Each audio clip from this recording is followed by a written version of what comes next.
the Greek divorce. Yeah, community gardens got a lot of traffic this year with the share table and everything else.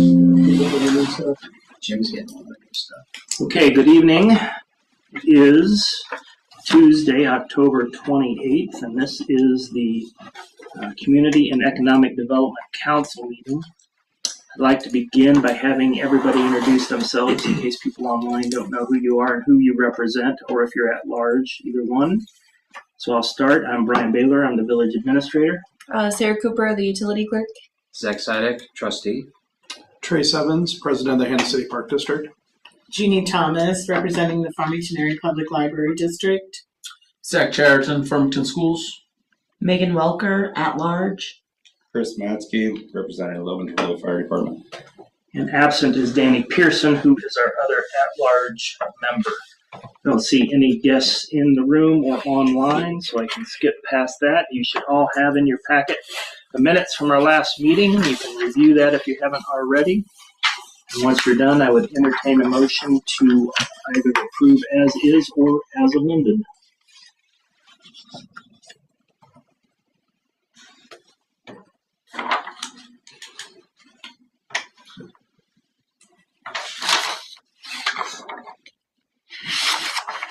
Move to accept.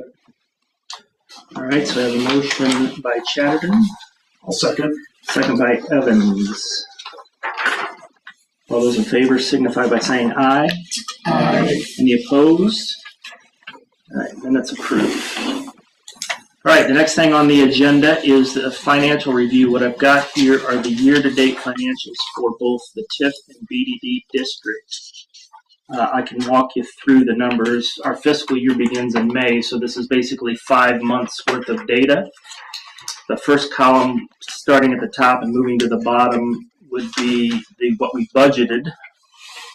So income, we budgeted income of 166, expenses of 27 through 5 months, and a positive variance of 139.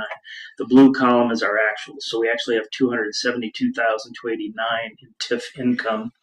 Budgeting TIF income is difficult because you never know how much the incremental is going to be. So we always undershoot it. So it's not surprising that it's so much higher. Our expenses are pretty close to what we had budgeted at 22,474, and we're positive of 249,815. The thing we have to keep in mind is 80% of the residential incremental tax dollars that come into this number will ultimately be paid back to you all as the other taxing bodies. So a big chunk of that money will just be flow through and reimburse back to the other taxing bodies. We haven't really spent, well, I can get to it later, we haven't spent any project money with TIF other than we spent, as we talked about before, we spent about $25,000 for the engineering for the new sidewalk down from Pekin Lane on down. If you look at BDD, again, just remember TIF is funded by the incremental amount of property tax every year. BDD is funded by 1% of the 2%, half of the 2% sales tax on goods sold within the village. So income, we're pretty close, right at 61,126. Our expenses are a little bit higher than budget, and we did budget to lose operational money this year. We have cash to cover it, but if you look at the full year, we won't have enough income to cover cover all of our expenses from BDD. We'll have to be using some of our reserves to cover that, and the primary reason for that was we spent $175,000 out of BDD on the sidewalk. So the majority of the sidewalk was paid for out of the business development district. Have you guys got any feedback on the sidewalk or seen anybody use it? Or I think it looks great. Yeah. And the kids have made comments, but I haven't. Yeah. I see a lot of people going back and forth. I mean, living on Brad, so it's pretty simple and easy for me to just see people. And I use it. It's certainly safer. Mm-hmm. Oh, yes. I use it all the time to walk my dog up the block and all the way around to McAllister and back down. So the last slide then really talks to cash. So right now, as of the end of September, we had $319,000 and some change in the TIF account. 80% of that, again, of that residential money will be returned. We do have some disbursements that are being paid out of that. We paid the last coffee can disbursement, assuming that it sells. Just to update you on that, we do have an offer on the coffee can that's pending. Closing is scheduled for, I think, the week before Thanksgiving, so coming soon. And they did put a sizable amount of earnest money down, so I think it's probably going to sell. So that's good. There's no name or company name or anything. It's a group of investors, 3 guys, and I think they're going to continue to have it be a coffee shop / restaurant, but probably make the food a little bit more palatable for drive-through and the folks that are around here. So hopefully that'll go well. And I've got some more information on that later. I think we'll end this fiscal year with about $125,000 in the TIF account cash-wise. That's an estimate, but I think that's where we'll be, and that'll be important as we talk about maybe our proposals for what we want to do next year. Business Development District, we have $142,629 right now. We still have some outstanding grants, which we'll talk about in a second. That'll take some money from that. We have some disbursements as well, but I figure we'll end this year about $130,000 to $150,000 in the business development account. So everything's funded, and we've got money to use. Any questions on that? I apologize for the next 2 slides. They're hard to get on one page with all the information, but the first one that you have with the green, yellow, and red are the grants that were approved this year. So just giving you an update. If it's in green, it's done and paid for. If it's in yellow, it's in process, and if it's red, it wasn't approved. So Brasher was approved, and I think that check's been distributed. The next one, 25R2, the Denler roof, that's actually, we've got that, and it'll be voted on at the next meeting next Tuesday. Kaufman is done. 25R5 we're waiting on what? I just think she was waiting to save up to be able to pay to have it done. 25R6 is the tree that was taken out over by the fire department. And that'll also be voted on the next first Tuesday. meeting. Yeah, so that'll be reimbursed next Tuesday. 25R7 was the house that's going to be completely kind of redone over on 3rd Street. So it's in process. Well, we're waiting to. Yeah, I think she's getting ready to turn in her building permit to proceed with it. And then the last one is in, I think it's in process too, the Archdale door. So we ended up spending a little bit more, I think, on the residential side than what we normally budget. I think we budgeted 25, but because we didn't spend as much on the commercial side, you all had said we could go ahead and spend a little bit more on the residential side. Well, refresh my memory. What is the time frame from approval to completion? Yeah, they have to have the projects completed by the end of April of next year. So regardless of when it's approved, they have to.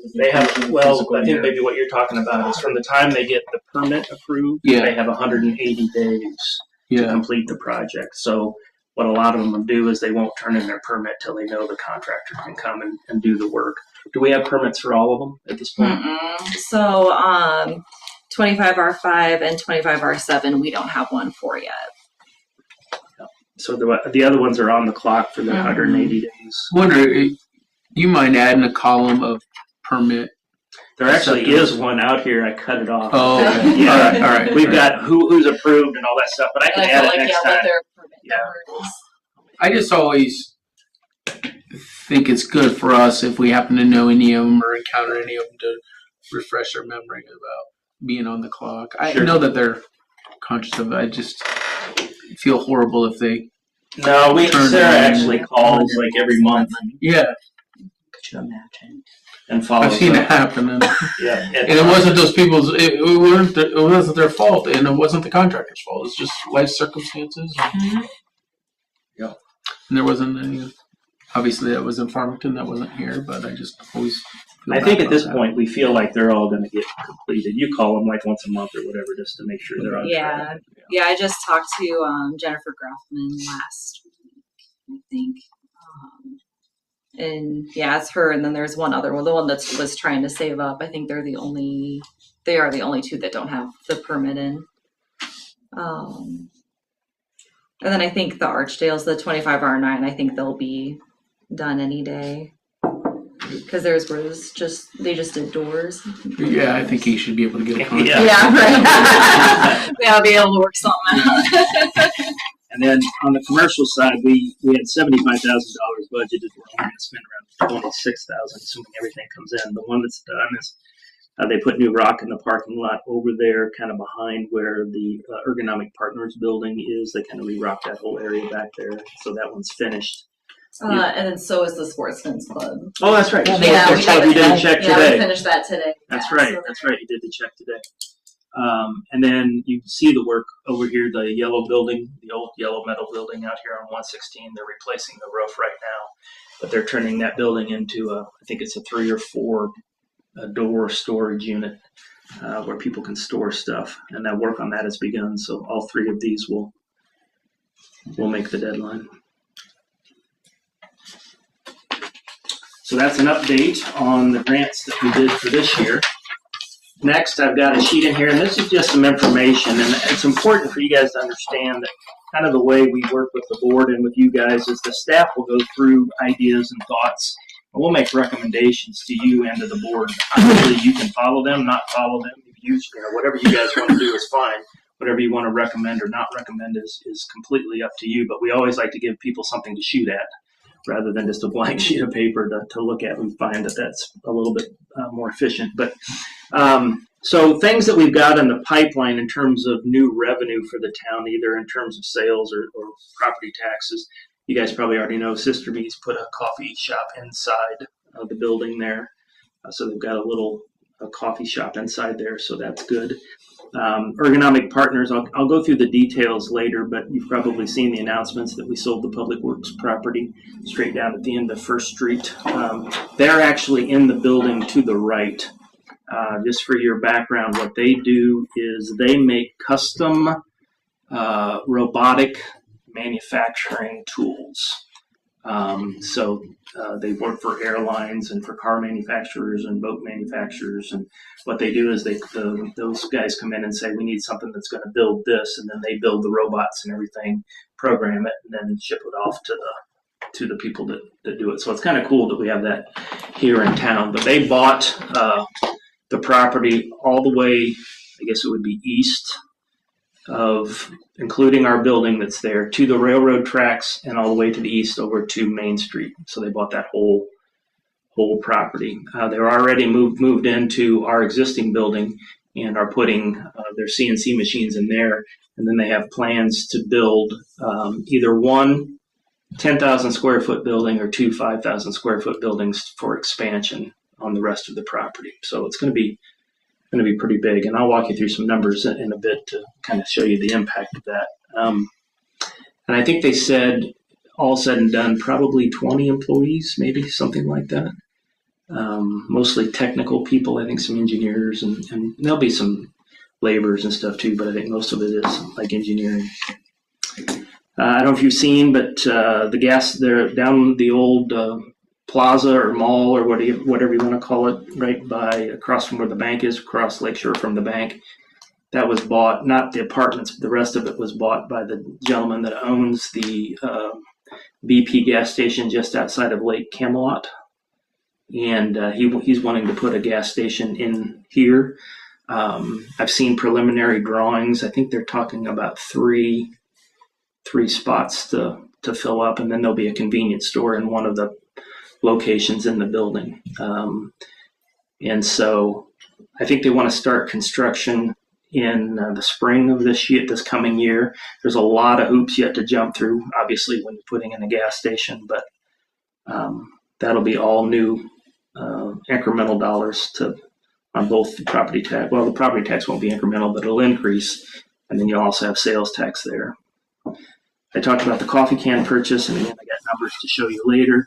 The Hannah City Glassford frontage property along 116 and Hannah City Glassford that's owned by the Herman brothers they still say they're going to develop it eventually, so hopefully that'll be coming. And then every year the TIF, the incremental amount of the property tax grows, so the TIF dollars grow with that as well. Where we spent some dollars, I talked about the $25,000 or so that we spent on the sidewalk from the TIF. The numbers are growing, obviously. We saw that the tax dollars are going up. What the staff is recommending for this coming year, and again, you guys can do whatever it is, recommend whatever you want, but we were recommending a residential grant program for the TIF district, which we've not done to this point. And those of you that watch Hannah City Happenings knows there's been some consternation about people within the TIF district not being able to be eligible for grants yet because the dollars weren't ready. Historically, on the BDD side, we have done $25,000 a year. We've done 3 years of that, so we've done $75,000 worth of residential grants for the BDD. One of the reasons the staff was recommending 50 was to help catch up, and if we did it in 2 years, we'd be caught up to what we did on the BDD side. The commercial property, or the commercial district and the BDD district is pretty much redundant. We've got maps here if you're interested in looking at them, the BDD and TIF maps. I don't know if you just want to look at them. It's mostly I don't know why the TIF is a little bit, as you look at it, there's additional residential areas, but not so much on the commercial side. It's pretty redundant. So since we've done the commercial grants on the BDD side, we were thinking we really didn't need to do anything for the TIF. Save those dollars for residential. So that's what the staff was suggesting. On the BDD side, we've done 3 years of grants. We've done that's $100,000 each year, 25 for residential and 75 for commercial. This last year, we only spent 26 of that $75,000 on the commercial side. So we've kind of tapped out the commercial market, I guess, at this point. Doesn't mean in a couple of years there won't be more, but we've had several repeats. So what the staff was recommending for 2026 was to take, for the BDD side, is just do a pause on the grant programs for both residential and commercial. The TIF one would replace the residential side, and it would be double the money. So we got new people that are available to apply, and it would be twice the amount of money. And if, like I said, if we did 50 for the next 2 years, even if we did 25 the following year for BDD, again, we'd be even in terms of what was available. Mm-hmm. And then not doing anything on the commercial side. But some of the other reasons why is we make 4.3% on our cash. We're spending a lot of money. I mean, we've done the sidewalk. We've got to put in the new public works property. So it'd be nice to have that cash in reserve on the BDD side in case we needed it. I don't think we will, but and I'm not suggesting we would spend it without involving you guys again. But there would be value, I think, in having that cash as in reserve if we needed it. And we've got the water tower potentially coming, and that's going to be a huge project if that comes. And everybody wants additional sidewalk work done, so that might be future money as well. But we still have the funds, even if we skip the year, we'd still have the money to do whatever we wanted to do with it. So the staff recommendation was no change to the BDD programs, but just pausing them for 1 year and then introducing a new TIF program, residential, for $50,000 and do that for the next 2 years, which would catch us up with the BDD residential spend. All right, I'm going to shut up and we can talk and see what you guys, questions, thoughts, comments.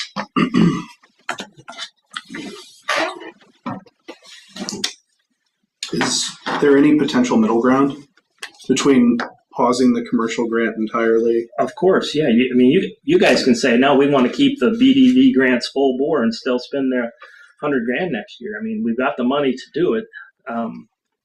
Or you can choose something in between. My only thoughts are that the BDD is going to generate, on the commercial side, right? We're getting the money funded from tax sale or sales tax, correct? That's correct. So if we pause the program and tell commercial businesses that they can't necessarily apply for a grant, if it would suit them next year, that it would kind of turn them away. Sure. For a year, and maybe the program gets forgotten about or whatever else have you. But if they're commercial businesses that are implementing things to generate more funds, then we would in turn receive sales tax on the BDD side. I don't know if pausing it, if I would be in favor of like a general pause for a year. I understand. in the middle ground, are you thinking of restricting like maybe businesses that have received it before cannot next year as we slow down? Like, what are you thinking? Meet in the middle. Like, because I know, like, the Sportsman's Club love it, love the place. They're going to take advantage of it every single time that it As they should. They should Yes. apply. No I reason. love that. Yeah, absolutely. I mean, I was texting. I'm like, you gonna get in on it? You Yeah, might as yeah. well try. I think that that could be a factor that we consider maybe, or even just reducing the overall allocated amount for the entirety of the grant program. I mean, my thought process is that if Ergonomic Partners is going to be, building these things and making purchases, then it might be to our benefit as a community to open up some of the grant to doing some of those things as well. I mean, that's in place, and they haven't had the opportunity to do so, and they just purchased the land to make those developments. We do have a redevelopment agreement with them that I can walk you through, and I can do it now, or we can wait and do it later. It's up to you guys. But do you want to hear? I mean, if there's something that's already in place, separate from Yeah, it was part of when they bought the property. So if the next document is an ordinance if we want to do the TIF residential program. The next two documents are some work that I want to get your opinion on that we'd like to use some DDD money for. But if you look at the one that says Tri-State Equipment Ergonomic Partners Expansion Project. So basically part of the agreement to purchase the property, they don't generate retail sales, so there's no BDD dollars that are generated from what they do. But there is property tax, and a good amount of property tax, considering the fact that it's all incremental, that was owned by us, so we don't pay taxes. So now everything that's being paid is new. So the blue, green, and yellow lines are probably the easiest ones to follow. The line right above it says the net real estate tax increment. So that's what they'd be paying in real estate tax every year. You can see it jumps up pretty dramatically in 2029, and that's because that's the assumption that they'll have the building built and assessed prior to the end of 2028. My guess is it's probably going to go quicker than that. But basically what we agreed to with them already is they get 50% of any property tax they generate. They get that back for 5 years, and then they get 30% of any property tax they generate back for the next 5 years. If they don't build the new building by January of 2028, the deal's off. They get nothing because building the building is really what's going to kick the property tax up significantly. And for what it's worth, it's this agreement that in part that new incremental property tax is what we're using to fund the new public works building. This will be collateral for the loan that we get for the new public works property. So they are getting real estate tax back, and you can see the cumulative developer share each year. You know what they're saving, I guess, on the green line. And which property is this? So this is if you go straight down First Street. And the building there, the white building that used to say Village of Hannah City on it. Yeah, but that's presuming they're putting 10,000 square foot worth of Building on it. Okay. There's going to be property What's- tax anyway. There's a $5,000 new property tax anyway. on what exists right now. Correct. Yep. And It's only you're- the jump up happens when they put the new. right. You're expecting that to triple.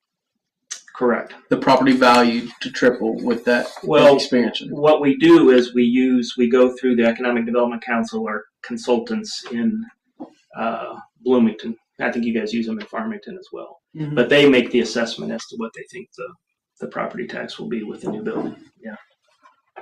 So Is there in So I don't know. I mean, again, I'm assuming they've done this a lot. I'm assuming they know what they're doing. right? But the I guess Say it. the owners are familiar with these numbers and what the anticipated property taxes are going to be, Yeah, they are. and they're comfortable with those. Like They are. They're not going to be inclined to contest them. No, I don't think so. No. Is I there mean, a clause in that? ultimately, the property tax numbers will be what they'll be. Whether or not it's this exact number or not, it's going to be what it's going to be. This is an estimate from the Economic Development Group. I've seen instances where there was hard feelings when agreements were signed, and then we end up at the courthouse at the assessor's office because they're contesting their taxes. So just wondering if that seems like it might be a possibility in this situation. I guess anything's possible. In the conversations that we've had with them, I don't anticipate that being an issue. Okay. But I suppose anything's possible. Right. What I've gotten from the conversations we've had with them is they want to build the building maybe as early as this spring. Get the business is expanding quickly, so they're probably going to move faster than what's on here. And two, I think they're very grateful for I just what we've presented. Yeah. just want to make sure everybody's on the same page 8 years down the road I understand. when that property tax bill hits. After we've given rebates on it. Yeah. All right. The other thing is this property is in what's known as the Peoria Rural Economic Development Zone, which is not our program, but it's a Peoria County program. So they also they don't have to pay sales tax on any of the building materials when they put up their building. So if they go through that program, which I believe they probably will, so they're getting another deal there on the building. So yeah. But I understand your point. So back to your question, Trace, there are some incentives here for them. And what you'll see as we look at the programs we're developing now on the economic development side is they're performative, meaning you're going to get property tax back for a couple of years, but if you don't perform, put up your new building, then we're done, right? And we're doing the same thing. We've got a similar proposal if you want to look at the next sheet. With this is not in place. We've talked about it in principle. Them buying the property is not contingent upon this, and so it doesn't mean that it's definitely going to happen. But there was a company that had come in that was looking at buying the coffee can previous to this company, and we had put together some numbers for them, and we modified it for these guys. So basically, again, it's 50% of the property tax for 5 years that they get back, and then what we did is we're offering potentially 75% of their BDD and sales tax back. So they get, rather than paying 2%, they'd be paying 1% for 5 years. And the point there is that if they don't sell, then they're not getting it. You know what I mean? So the more they sell, the more we win, the more they win, and so forth. So it's about a $60,000 incentive over about a 5-year period of time. So has that been done before? Yeah. Probably. Well, go ahead. For second ownership, not new ownership, not new business. Well, no, because this would be the only one that I know of. Right. So I question that only because it's very common with new structures and new businesses opening up that you're now seeing the new influx of money coming in. So it's much easier to give those types of rebates. Yep. But if we're just trying to subsidize a new business getting off the ground, I think that there's some precedent setting that why aren't we further supporting the established businesses in our community? So I'm a little bit more apprehensive on that front because they're not technically generating new. They're reestablishing what has been lost. That's correct. Yeah, and they're making sure we don't have a building sitting there empty. Right. So the incentive is really to get them to move to. Right, but what if we had one of our established businesses come in and say, we're on really hard times right now, we're in the red every month. We need the sales tax rebate. Yeah, so what I would do, I'll give you an example. We were talking to the auto business right over here a while back. They were looking to they were wanting to do an expansion. Yep. and some remodeling on some things they would do. We would do a redevelopment agreement with them in order to help them make that work. And then we also give the grants out. So the commercial grants are available, up to $15,000 a year for. Right. In that scenario, though, there's new square footage, Agreed. or it's one-time rebate for renovations or such. Yeah. It's not ongoing sales tax. Well, that's what the grant program is designed to do, is give the existing businesses access to $15,000 roughly a year for existing business in order to move forward. So I guess I want to make sure that we understand that it's not like we're not doing anything for them, or at least making that available to them, even though there's not an expansion. Okay. I mean, I understand your point. I think the logic here is we had a potentially long-term empty building that we wanted to get back generating some dollars. So it's not like it's an existing business; it's a business that's not earning. But this municipality is already giving that PIN a lot of money. That structure has already gotten a lot of support. I would say it was committed to a lot of support, but we've not given it a lot of support because that agreement's done. Right, but the spirit of getting that off the ground was there. I understand. I understand. There was. I mean, the cap on that was $250,000. We're not going to come even close to spending that level of money on them because they didn't generate the property tax and or the sales tax to get those dollars back. They ended up closing. But yes, the commitment made there is not a commitment I don't think we would make today. What you're seeing here is lower numbers and more performative, meaning people have to deliver in order to receive the dollars that are being pledged. I don't know if that makes sense. And I'm not trying to argue with you. But theoretically, if you're looking at the pipeline, we're talking about doing some sort of sweetener for anybody that's going to within the pipeline on the first bullet of the agenda. I don't know that that's true or not. I think if they, because not everybody's asked, but when you say sweetener, in my mind, and I think this is an important distinction, we're not giving anything that they haven't generated. Good.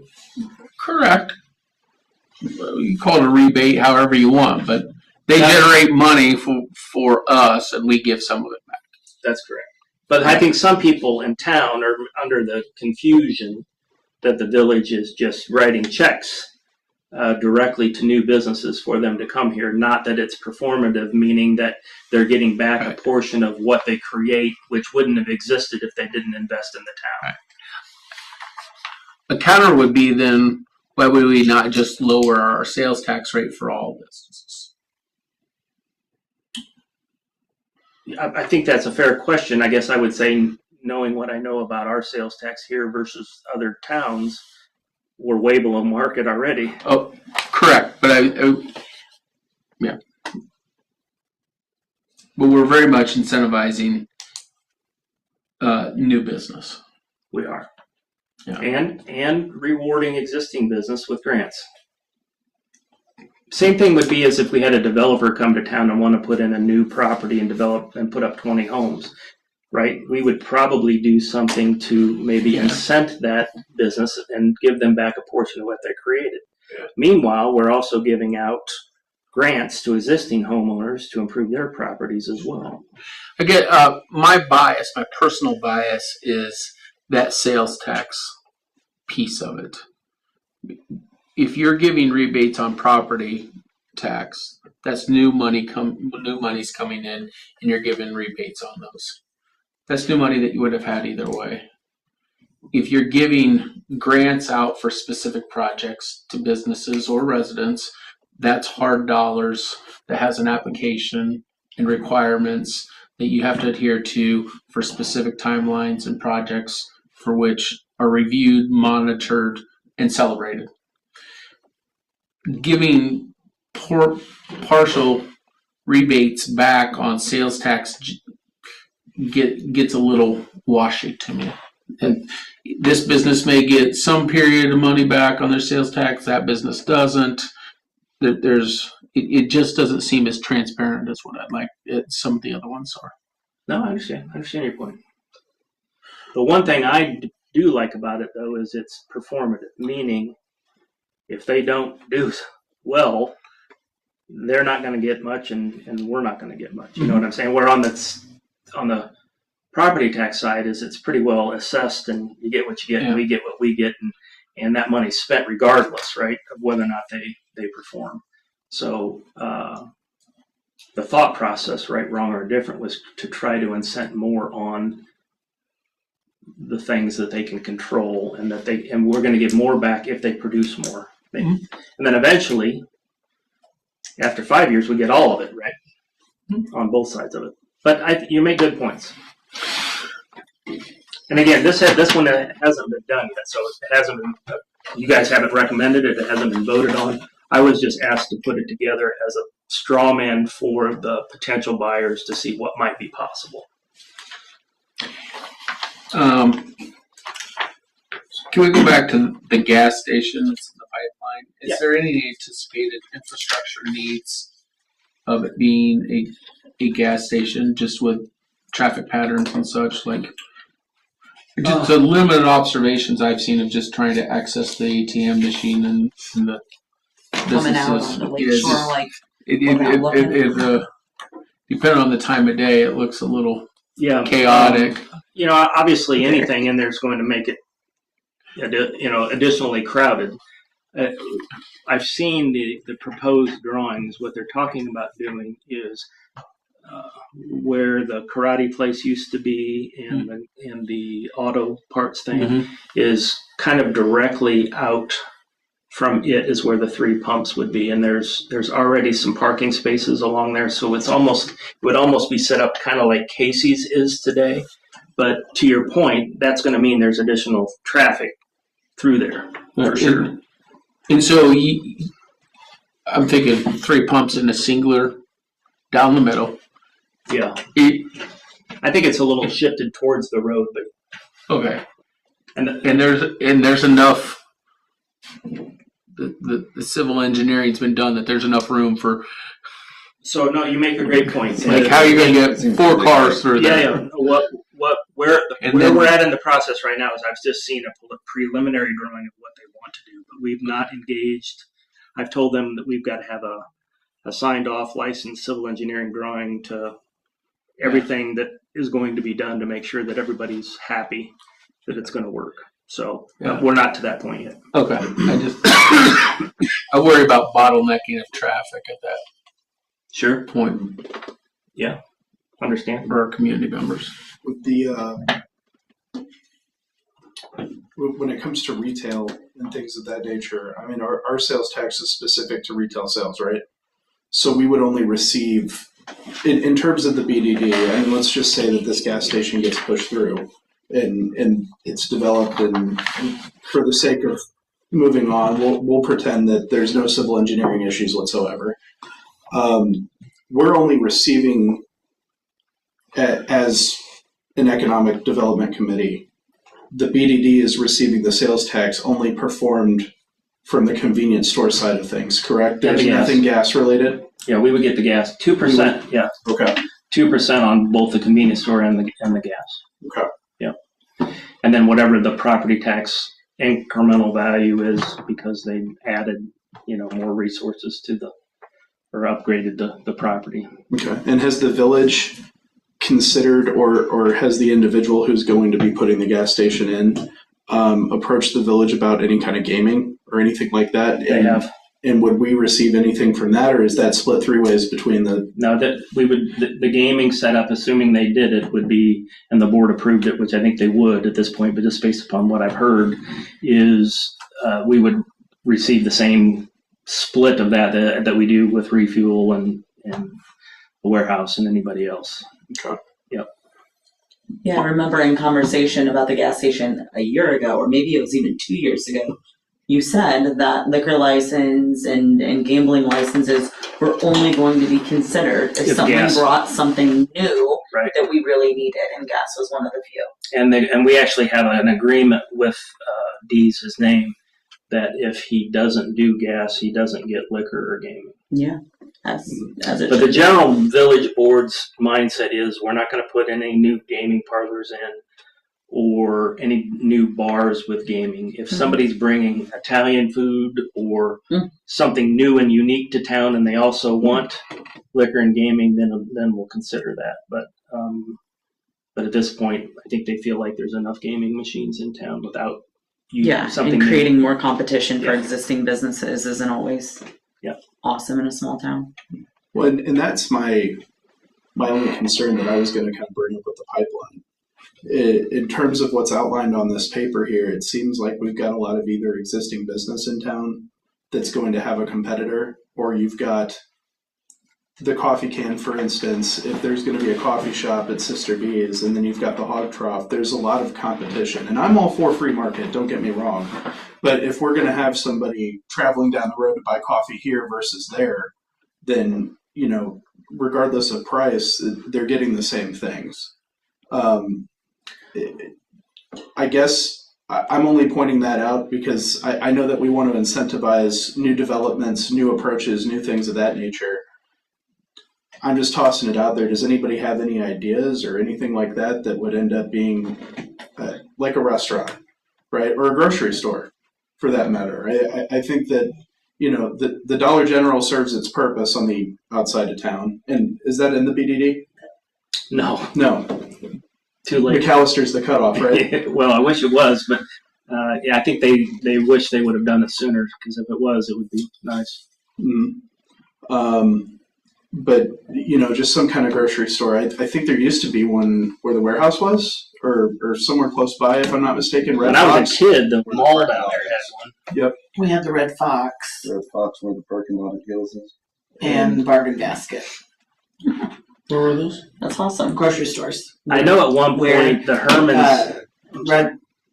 Red Fox was where the parking lot is at Gills. When they sold, Gills bought it and tore it down. And then Bargain Basket was in the plaza. I know the frontage property over here, the 116 corner. At one point, the Herman Brothers had a grocery store potentially interested in that kind of main corner there, but they ended up backing out. That would have been cool. I don't know this for a fact, but I think it ended up being the Aldi's that went into Bartonville. I think that's what ended up happening. That we lost out there. I don't know that for a fact, but that's what I think happened. So I don't know. It's possible there may be something that could go in there. And I always hear Mexican and Italian and other types of food, but I don't think. My understanding is, and who knows what they're going to do. But in the discussions I've had with the people that are buying the coffee can, it sounds to me like more like they want to do fast food that they can leverage the drive-through for. That isn't perhaps as upscale as maybe and expensive as what was there before. Yeah, we do need another quick eat place for sure. So I think the real competition there is probably the people that go into Casey's for a breakfast sandwich or a ham sandwich or whatever they get to there. I don't know, whatever the food, pizza. I don't know if they're going to do pizza or not, but I think it's that kind of fast food stuff. Rather than have to get out of your car, you can cycle through. But I think that's based on the conversations I've had. So going back to next year, we've got, you guys can recommend, it's your role to recommend what you want to do for either BDD or TIF grant programs for the following year. You said something maybe halfway in between. Maybe, I'm not trying to put words in your mouth, but maybe we do residential with TIF and commercial with BDD and leave the dollars the same. I don't know. I just want to ask real quick, did we turn any residential applications away based on lack of funding? No, in fact, we actually, if you remember, we took some money transferred it from over. commercial, put it on residential to make sure we could cover them. But we did have one repeat. I was gonna say there was one residential repeat. The ones that weren't approved one was wanting to do work in the back of the house that wouldn't be seen by the front, so it wasn't recommended. And then the other one was in the TIF, not the BDD. Yeah. So those were the only two that were turned away.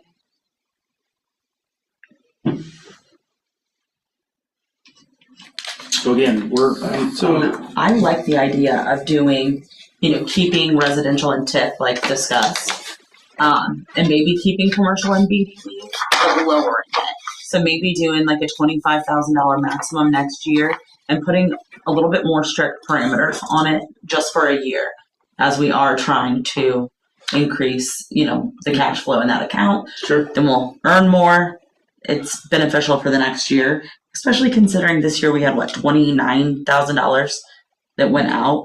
They're not utilizing it super well. So that'll give the space, if there is a new business, like you said, that we do feel strongly about, we don't have to create a whole new thing in the middle of the year. It's already there and available. We're just going to have to be a little more strategic and critical on what we give money to.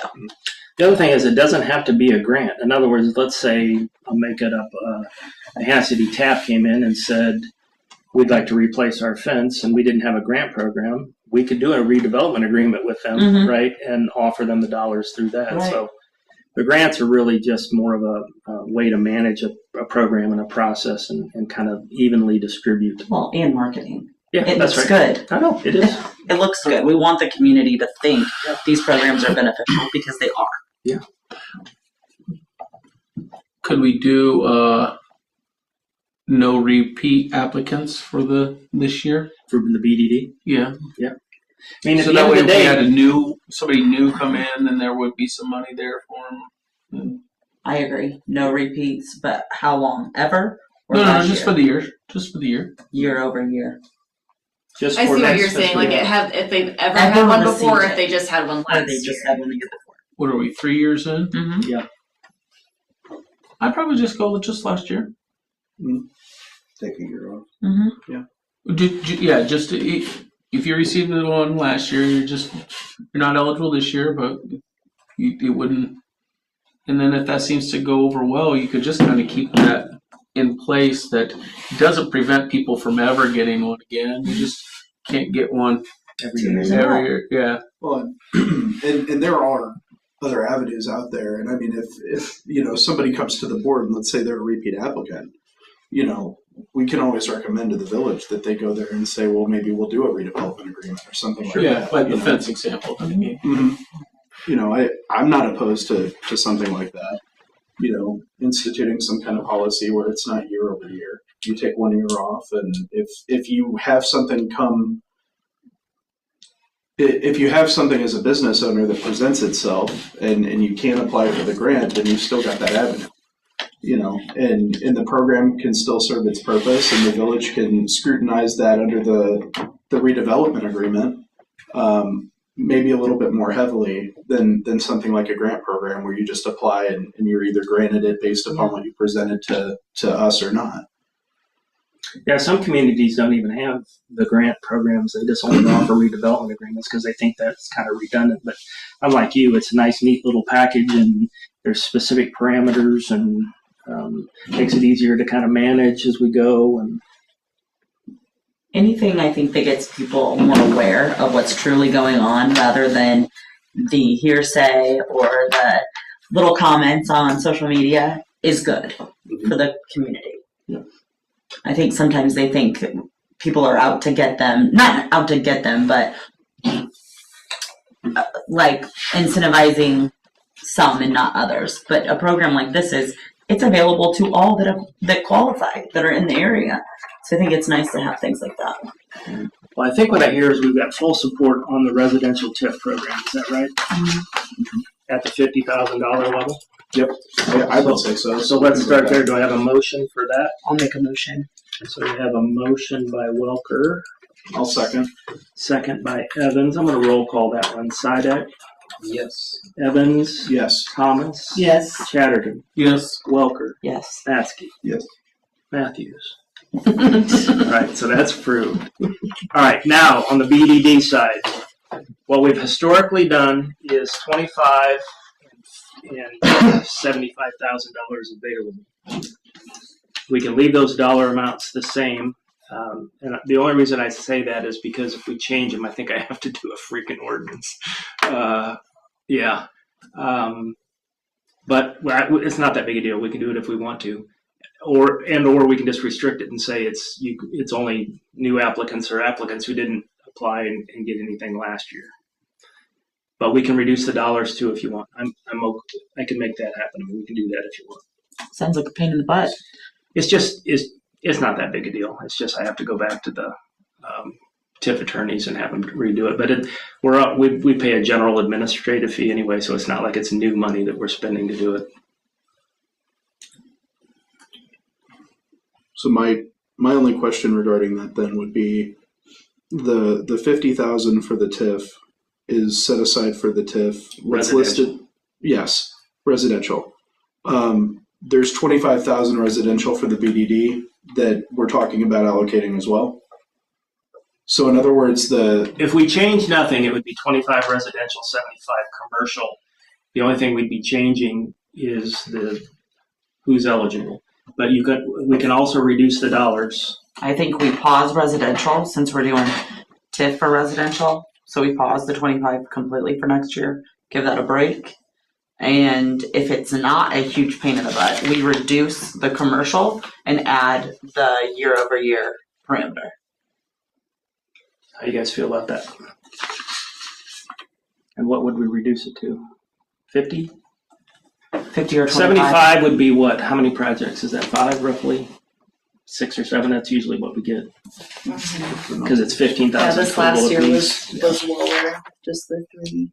we were at 26,663. Yeah, there's 75,000 that's available. If they max out, it's 15,000 a pop, so that's 5 roughly. But usually we get 6 or 7 because not everybody maxes out. So if you did 50, So take it to 30. Hmm? Take it to 30 and then you can do 6. 30,000. Or take it to 60 and then if you take it down to 60,000, you can do 4. We're Right. percent based already, right? Up until a maximum of, is it 15,000? Yeah, it's 75, 25 up to 15 grand total. Okay. So we could reduce it to 60. And I say we reduce it further. My only reservation about that is if we end up getting, 2 businesses that haven't applied before. I mean, the program's been around for 3 years. We're already establishing the precedent that the year over year is going to come into play. So we've got new businesses who haven't applied before or have taken a year off or whatever it is. And if we only allocate 30,000 and we get 3 applications for 10,000 apiece, that percentage is capped there, right? No matter what? At the 30? Because otherwise... I see what you're saying. Yeah.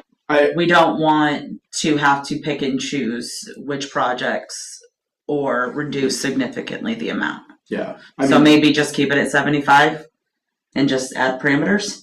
75 or That's the other thing is you guys we can only make- hit 26,000 this year on the grants that we approved. I think doubling that at 50 to make sure that it's covered, like that it's available if need be, is probably a safe bet. But then obviously we wouldn't anticipate exhausting all 50,000 of the allocated funds.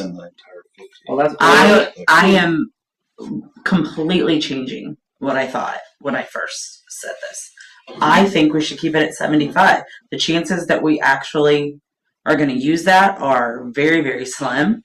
Then we are not changing a program for 1 year where you're going to have to do the ordinance again next year.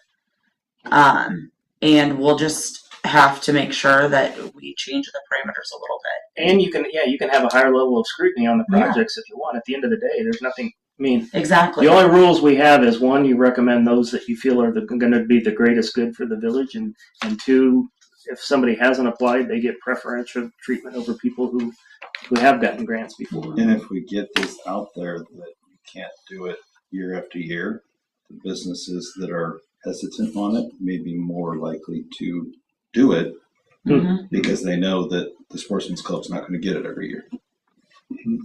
Well, you don't have to worry about like this last year where you had a bunch of residents, but you didn't have the fundings and then you had to borrow from one to the other, having it from the get-go. Seems like it'd make the whole process smoother. Yeah. I mean, granted, we aren't going to have to worry about that, at least with the upcoming year. Because what's been proposed is that we put a pause on the residential from the BDD. Well, right, but yeah, with not being able to borrow from one for the other, you don't want to cut yourself off at the knees with the one that you do have. Yeah, I mean, is there a lot of legwork in terms of borrowing from one and moving to the other? Again, it just required an ordinance for us to change the program and move the money over. But again, for the lack of a better term, the Economic Development Group and Jacob and Klein are on a retainer. We pay so much administrative money each year. If we work them more of 1 year versus the next, we don't pay more for that. We pay the same amount. So it's just a matter of timing and getting the votes and putting it on the board agenda and so forth. But that's all manageable. Well, and my only other, I guess I'm just tossing this out there as a possibility. So forgive me if there's disagreement or whatever.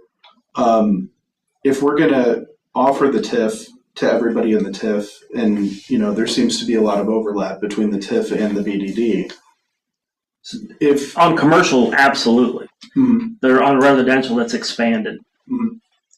The residents that qualify within the BDD and the TIF would end up utilizing TIF funds that haven't been made available to people who are outside of the BDD. Say that again. So if I've got residents that are inside of the BDD, residential homes, and I've got homes that are inside of the TIF but outside of the BDD, they're now competing together even though the TIF hasn't been able to compete for 3 years for grants.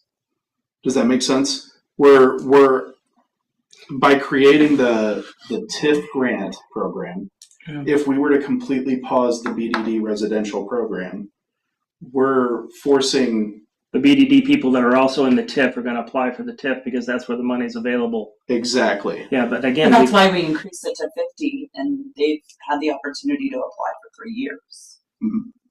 So the competition with BDD to me. and again, if everybody in the TIF is new and you have 3 people that have received BDD grants, going back to your charter, you have the ability to say you've received a grant in the past, so these others have preferential treatment. In long term, the TIF will go away in 20 years, right? Yeah, 19 now, I think. 19 years. Yeah. The BDD is always going to be there. No, I think it's Oh, it has a time-bound as sunset? well. Yeah, What's the sunset on that? I think it's the 25. same. Yeah, it's the same. I think 25 if I'm not mistaken. I think it was 30? initially, I think both were like 22 years, and I think we've down 3 years, so like we're at 19 or 18 or something like that. Again, we could vote to redo another one after.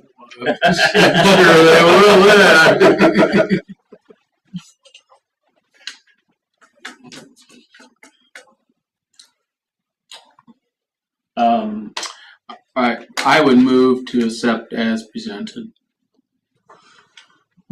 After Okay, so all what's that the course So of action what- that's being What was presented?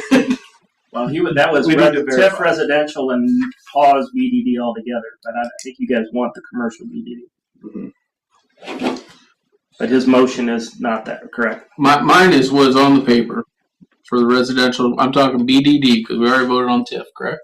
Correct. So on the board for BDD is residential at 25 and commercial at 75. I was showing that's what it was last year. But yeah, we can do that. That's what we've got now. You're saying keep it the same. So motion to do nothing. That's correct. So no motion needed. Yeah, you wouldn't have to approve it. We're just agreeing that we're going to be a little bit more. We're going to spend a little bit more time looking at the applications and discussing them. And If they had it the year before, then you guys have the authority to set Right. those aside. If people in the TIF were also in the BDD in the past, you can set those aside and just give it to the people in the TIF and you have the ability to do all that. Yeah. Well, and we'll have $25,000 if we're going forward with the same game plan. We'll have $25,000 under residential as well, Under BDD. under BDD, Right, correct. and $50,000 available to people in the TIF. yeah, So, and that gives us what, 75,000 in total in wiggle room for residential improvements, regardless of. right. We just kind of got to remember the standards that we're going to operate under for this year. Mhm. For this year, we're not Well, saying we're doing that every year. We're just saying this year. The only other piece of legwork would be to make sure that they get the right application for the grant. Yeah, we'll have to work on that. We can Sorry, Don't worry, the I- wrong application will never get them to the wrong hands. I think I do want to go ahead and note though, just to say that we're going to keep the DDD program the same. And I made the motion. Oh yeah, so we haven't need a second. I'll second. Okay. So we got a motion by Chatterton and a second by Evans. Any more discussion? I still don't love that we're gonna do the 25 residential, but I can say nay. And you can come in and be very, very Yeah, critical on which ones we approve and don't approve. Right, we don't have to spend it. no, I know. But I think we will. You do? I do. But See who applies. but that's why there's a bunch of us. All right. Well, yeah, we will do. Because I didn't think that we would. I think going from $25,000 in residential grants to $75,000 is a huge jump. I know more people are going to be included, but that's a lot more. And so, yes, we can push more aside, but who knows how many we're going to get. Well, we could potentially be doing a lot, spending a lot next year, when the whole point of the recommendation was to not spend as much money. Oh no, we may do a lot of reviewing. That's Right. true. I know. I'm saying I think You we think will do we'll a lot of cave? approving. You think we'll cave, huh? All right, all right. I do. For example, like, Not be all, but I think we will. we've done trees in the past. Mhm. Is that something you want to continue to do, or are we only going to do siding and I think it's Well, I tell you, that's- some trees, like the tree by the fire Great station, had to be done. Agreed. That had to be done. I agree. That was different. So I think it's on an application basis. I really do. I just So leave the program technically unchanged, just stricter criteria as we review. yeah just We yeah. got a If you motion could and a just second. yeah, if you could just share with applicants, presuming that this passes, that the discussion of the committee is that they are looking for people that have not applied in the past and that are, really, really dire projects that have to get done. Roll call.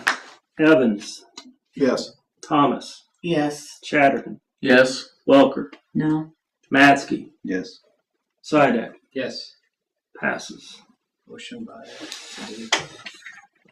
That's not. All right.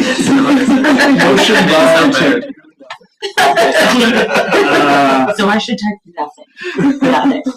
I think we've covered everything with the exception of, I just had a question from you guys as to whether or not you would be comfortable with or not comfortable with spending either TIF or BDD dollars on these two projects. They've already, the work's already been done, but they fit the criteria. And basically what these are is this is the taking down of the two old homes and On the side of the sportsman's club. across from the Sportsman's Club, and then also taking out the tree line and all that kind of stuff. So it's basically removed blight from the town. The reason I'm asking is because if we were to use some TIF or BDD dollars, one or the other, then the amount of money that ultimately, that's only $30,000, but that I'd be financing for the building project would be less by this amount. So. Right, because it's just a village responsibility regardless. So this is Correct. just We're going to pay. determining We're going to where pay. the It. money's coming That's from. exactly right. Yeah. And And how is the sale of the other property being allocated? Is it just going to general coffers? no, you're talking about our existing property.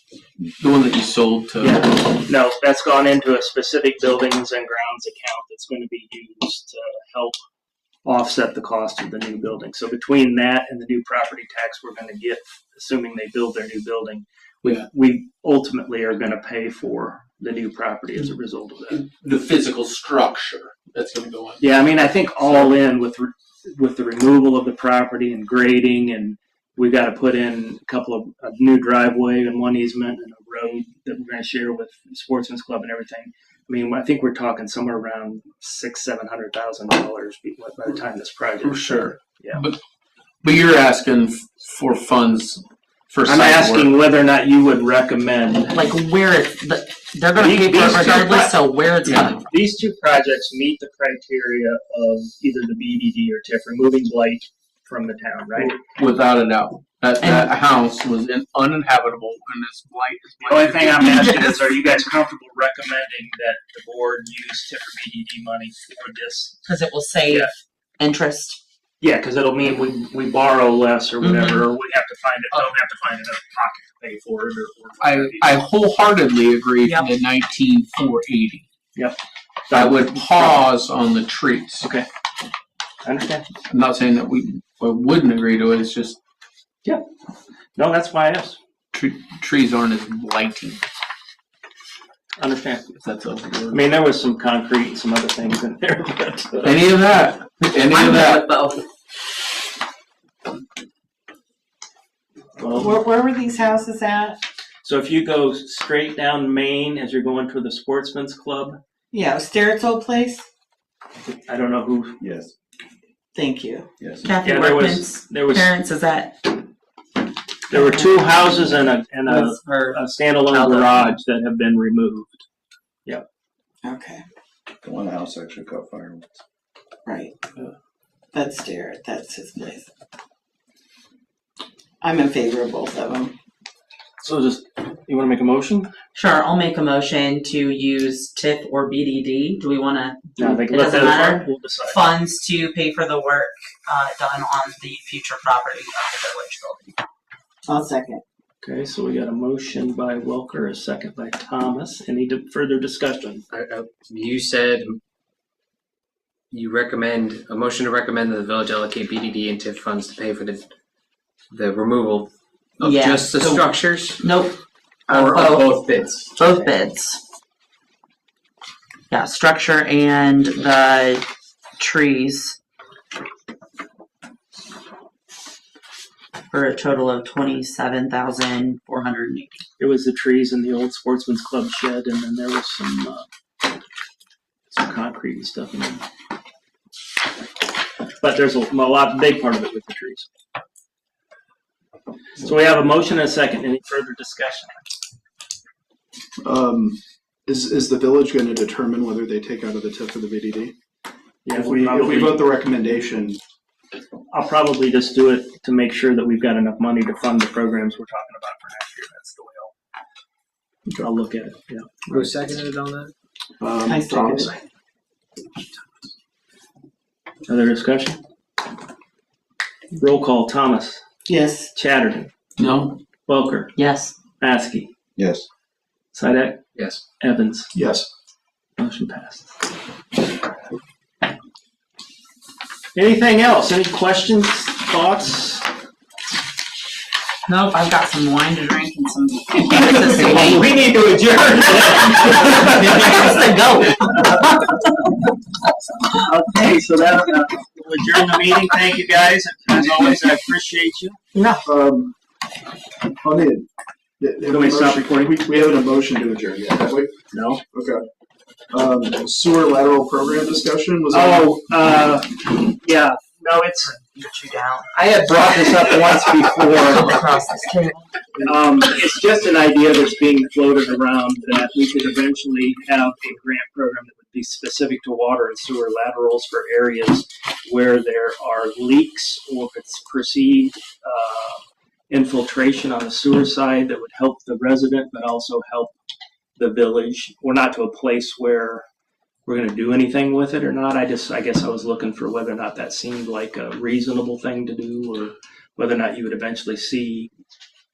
Reasonable, but extremely boring. Yeah. Not nearly as I mean, fun. like, Sewers don't rivet you. no, I get it. Like, just coming in and like, oh, well, look what sewer line for that fucking what's the bin number? You paid the property tax. All right. I Sewer line. agree with you. I keep telling people all the time is once the sewers are lined and the water tower's in and all this stuff is done, how nice is it going to be to do like more sidewalks and put a decorative lighting in? Yeah, flower Yeah, baskets. all maybe that down kind of there. stuff. I mean, I'm not going to probably be here long enough to see all that happen, Because it's probably going to take us another 3 to 5 years just to get the basic infrastructure done. But everything we do is underground, it seems like, and it's not fun or sexy. Yeah, it's like when you get a new water heater, Yeah. spend the money, and you're like, cool, I still have hot water.